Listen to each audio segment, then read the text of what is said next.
ओम नारायणाय विद्महे वासुदेवाय धीमहि तन्नो विष्णु प्रचोदयात्। ओम श्रीमन्नारायण चरणों शरणं प्रपद्ये। ओम नमो नारायणाय। श्रीमन्नारायण नारायण नारायण श्रीमन्नारायण नारायण नारायण श्रीमन्नारायण नारायण नारायण श्रीमन्नारायण नारायण नारायण लक्ष्मी नारायण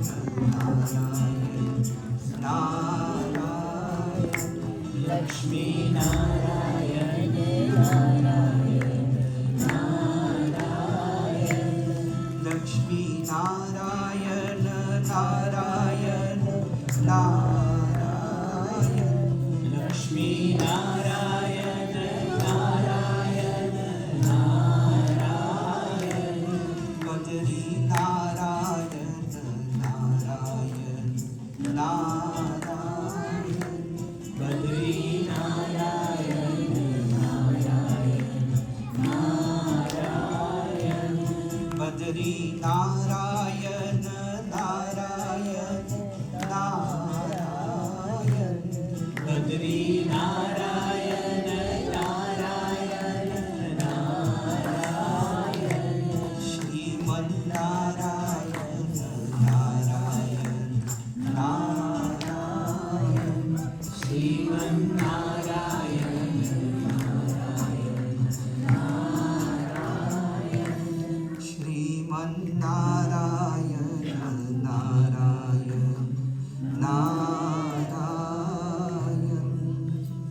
बोलिए भक्तवत्सल भगवान की जय। आप सबको जय श्री राम, नमो नारायण। हम आगे पढ़ेंगे श्रीमद् भागवत महापुराण के चतुर्थ स्कंध से फिर 10 स्कंध से। पिछली बार हम लोगों ने पढ़ा था कि एक बार प्रजापतियों की सभा में दक्ष प्रजापति गए थे। वहाँ पर बहुत से अन्य प्रजापति लोग थे, देवता लोग थे, ऋषि मुनि लोग थे। जब दक्ष वहाँ पर आई तब सब लोग उठ करके और उनके सम्मान में उठ करके और उनका स्वागत किया, उनकी वंदना की। लेकिन केवल दो प्राणी नहीं उठे। एक तो ब्रह्मा भगवान जो दक्ष प्रजापति के पिता हैं, और एक भगवान शंकर। भगवान शंकर दक्ष प्रजापति के दामाद थे। ये देखकर कि शिव भगवान उनके स्वागत में नहीं उठे हैं, दक्ष प्रजापति को बहुत बुरा लगा। उन्होंने शिव भगवान को बहुत सी गालियाँ दी। कहा कि ये सदा ही स्मशान भूमि में रहते हैं, भूत और प्रेतों के साथ रहता है, ये नरमुंडों की माला पहन करके घूमता है, ठीक से कपड़ा नहीं पहनता है, कभी हंसता है तो कभी रोता है। इस प्रकार से बहुत सी गालियाँ दी, बहुत सी निंदा की। कहा कि इसमें कोई सभ्यता नहीं है, बस काफिंग नहीं है। देखो मैं इसका ससुर हूँ, इसलिए मैं एक प्रकार से पिता समान हूँ। फिर भी ये उठ करके और मेरा सम्मान नहीं किया, और फिर जा करके शाप दे दिया कि अब इसको कभी यज्ञ में भाग न मिले। इस प्रकार से कहकर दक्ष प्रजापति वहाँ से चले गए। नंदीश्वर जब सुना कि इस प्रकार से दक्ष ने शिव भगवान को शाप दिया है, तबे भी क्रुद्ध हो उठे, गुस्सा किया, और उन्होंने भी दक्ष प्रजापति को शाप दिया कि इसकी बुद्धि सदा ही कर्म मार्ग में ही फंसा रहे, केवल प्रवृत्ति मार्ग में, केवल इस दुनिया के सुख में इसकी बुद्धि फंसे रही। और यह परमार्थ को समझ न पावे। इस प्रकार से उन्होंने भी शाप दिया। यहाँ तक हम लोग पहुँचे थे और यह कथा मैत्रेय ऋषि विदुर जी को सुना रहे हैं। तो मैत्रेय उवाच सदा विद्विषतोरेवं कालो वै ध्रियमानयोः जामातु श्वशुरस्यापि सुमहान अतिचक्रमे। इस प्रकार से बहुत समय बीत गया और दक्ष प्रजापति वैर भाव, दुश्मनी का भाव अपने दामाद शिव भगवान के प्रति रखता गया। तो देखा विधि विचारी सब लायक दक्ष ही कीन्ह प्रजापति नायक। बड़ अधिकार दक्ष जब पावा अति अभिमानु हृदय तब आवा। ब्रह्मा भगवान ने जब देखा कि ये दक्ष सचमुच ही यज्ञ इत्यादि के प्रचार में दक्ष है, एक्सपर्ट है, दशकंधक है, तब उन्होंने दक्ष को प्रजापतियों के अधिपति यानी नायक, लीडर बना दिया। और इस प्रकार से अधिकार पाकर के, प्रतिष्ठा पाकर के, भोग प्रसिद्धि पाकर के और दक्ष प्रजापति में और अभिमान आ गया।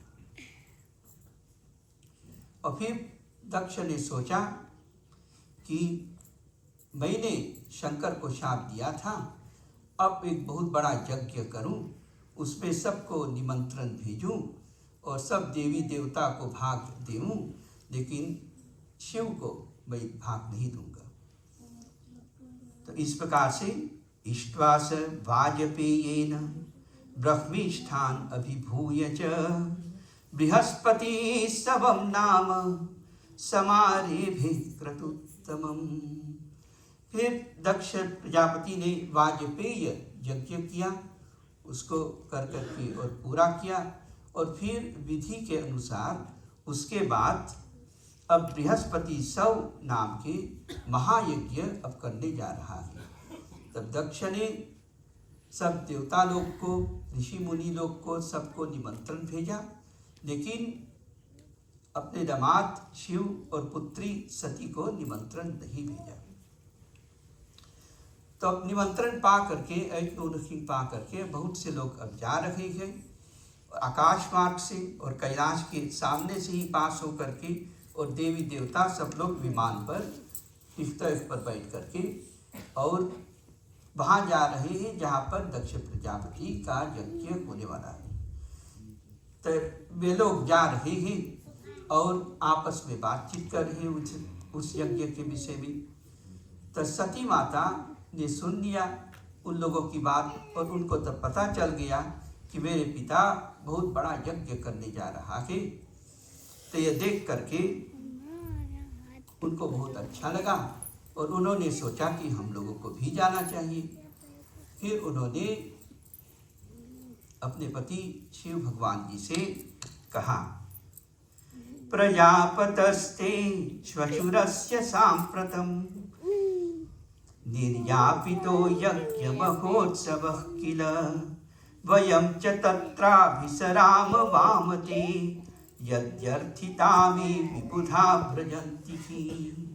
हे वामदेव, हे शिव शंकर भगवान, हे नाथ, हम लोगों को भी वहाँ जाना चाहिए अपने मेरे पिता आपके ससुर के घर। अपने पिता नहीं कहा आपके ससुर के घर बहुत बड़ा यज्ञ हो रहा है। देखिए ये सब देवी देवता जो है ये वहाँ पर जा रहे हैं, हम लोगों को भी जाना चाहिए। यदि आपको अच्छा लगे, यदि आपकी अनुमति हो तो हम दोनों भी वहाँ पर चलें। कहा आगे कि वहाँ पर मुझे बहुत दिन से अपनी माता को देखने की इच्छा है, बहनों की देखने की इच्छा है, अपनी जन्मभूमि को देखने की इच्छा है। हे नाथ, आप बहुत ही कृपालु हैं, आप ये मेरी इच्छा को आप पूर्ण कीजिए, हम लोग भी वहाँ पर जाइए।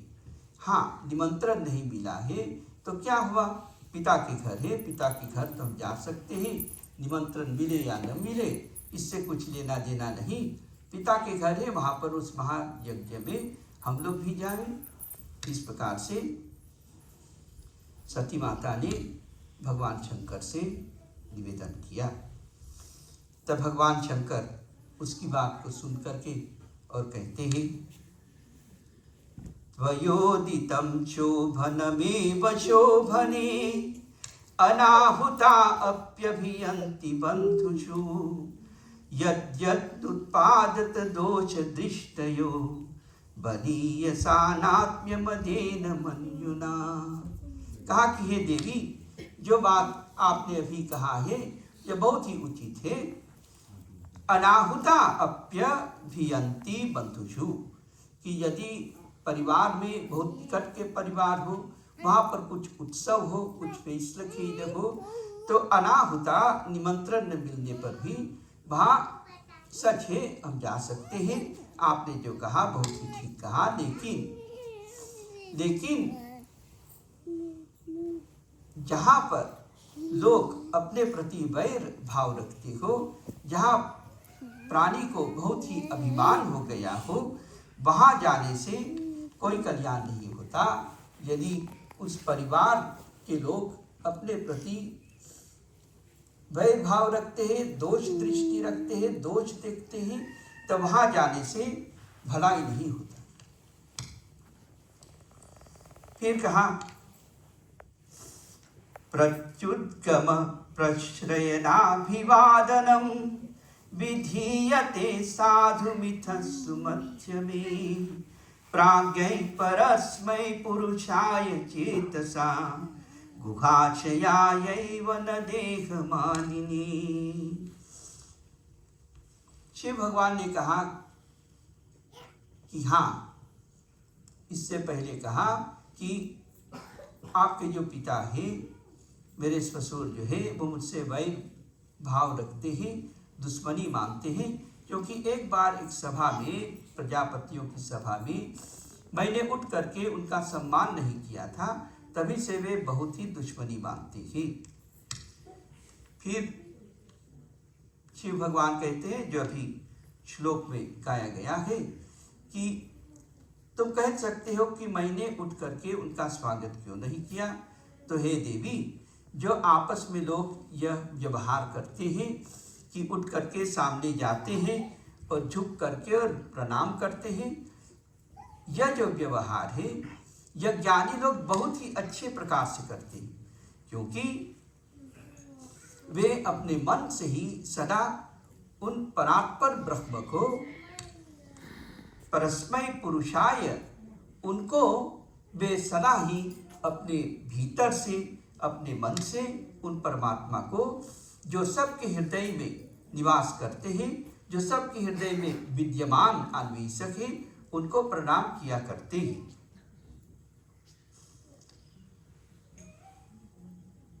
अब आगे बताया कि सत्वं विशुद्धं वसुदेव शब्दितम। कहा कि जो शुद्ध अंतःकरण है, अनहील्ड सैफर इन द लखे, उसको वसुदेव कहते हैं। यदीयते तत्र पुमान पावृतः, क्योंकि ऐसे शुद्ध अंतःकरण में सीधा ही भगवान का अनुभव होता है। सत्वे च तस्मिन् भगवान वासुदेवो यथोक्षजो मे नमसा विधीयते। कहा कि वे भगवान वासुदेव है, और वसुदेव इसलिए शुद्ध अंतःकरण को कहते हैं क्योंकि उस शुद्ध अंतःकरण में भगवान वासुदेव का अनुभव, एरफारिंग, अपरोक्ष अनुभव, पूरा अनुभव होता है, डायरेक्ट एरफारिंग होता है। किसका? उस भगवान अधोक्षज, जो इंद्रियों से परे है, जो ट्रांसेंडेंट है, उन भगवान का अनुभव होता है, और मैं सदा उन भगवान को प्रणाम किया करता हूँ। और आगे भगवान कहते हैं सती माता से यदि प्रदिश्यस्यति हायमत्वचो भद्रं भवत्या न ततो भविष्यति संभावितस्य स्वजनात् पराभवो यदा स सद्यो मरणाय कल्पते। कहा कि हे देवी, यदि आप मेरी बात को न मानकर और फिर भी वहां जाएंगी तो भद्रम भवत्या न ततो भविष्यति, तो आपका तो कल्याण नहीं होने वाला है। क्योंकि जो लोग सम्मानित हैं, जो प्रतिष्ठित लोग हैं, यदि वे अपने ही परिवारजनों से तिरस्कृत होते हैं, बलिदग्ध होते हैं, तो यह उनके मरण का कारण हो जाता है। इसलिए हे देवी, आप वहाँ पर आप न जाएं।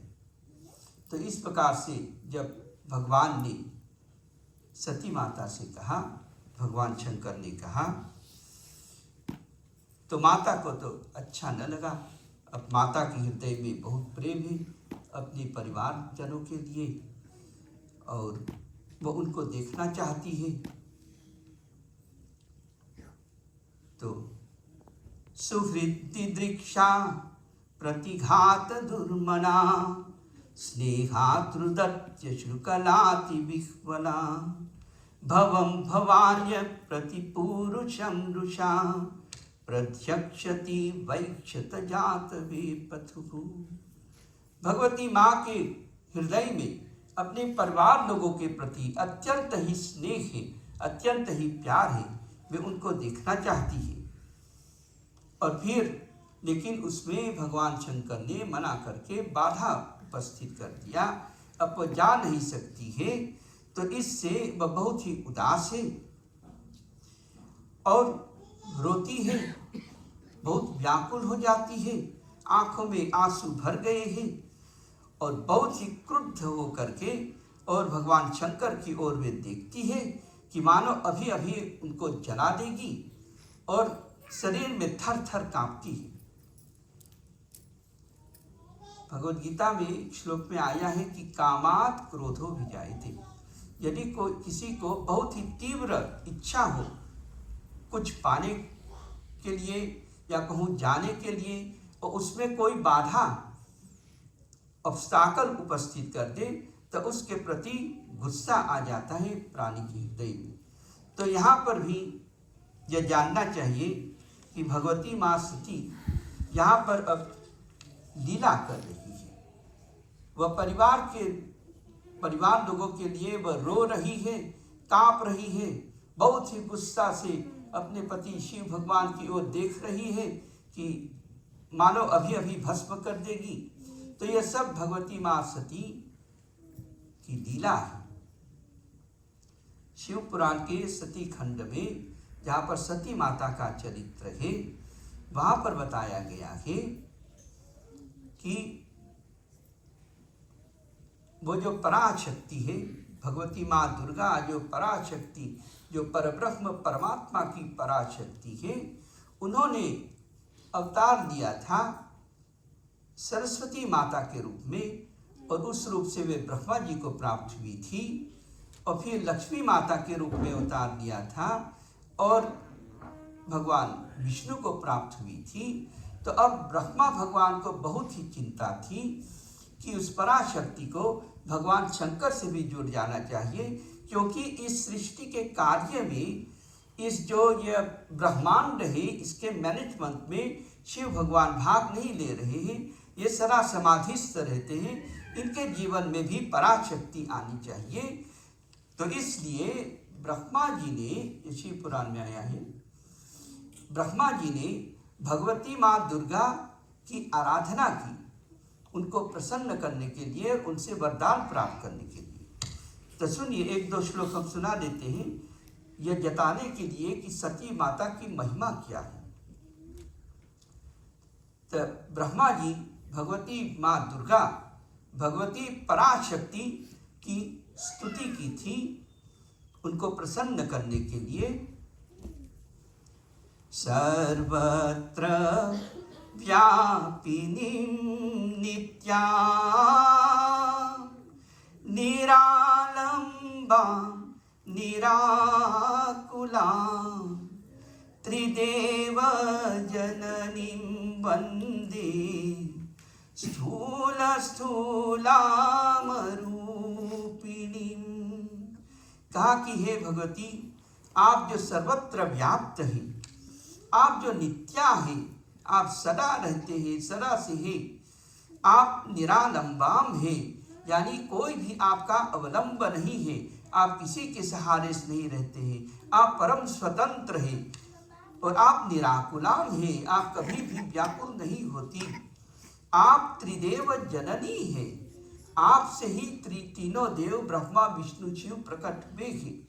हम आपकी वंदना करते हैं। आप स्थूल से भी स्थूल हैं, बड़े से भी बड़े हैं आप, और आप अरूपिणी भी हैं, आप निराकार हैं, आप फॉर्मलेस भी हैं। त्वं चिति परमा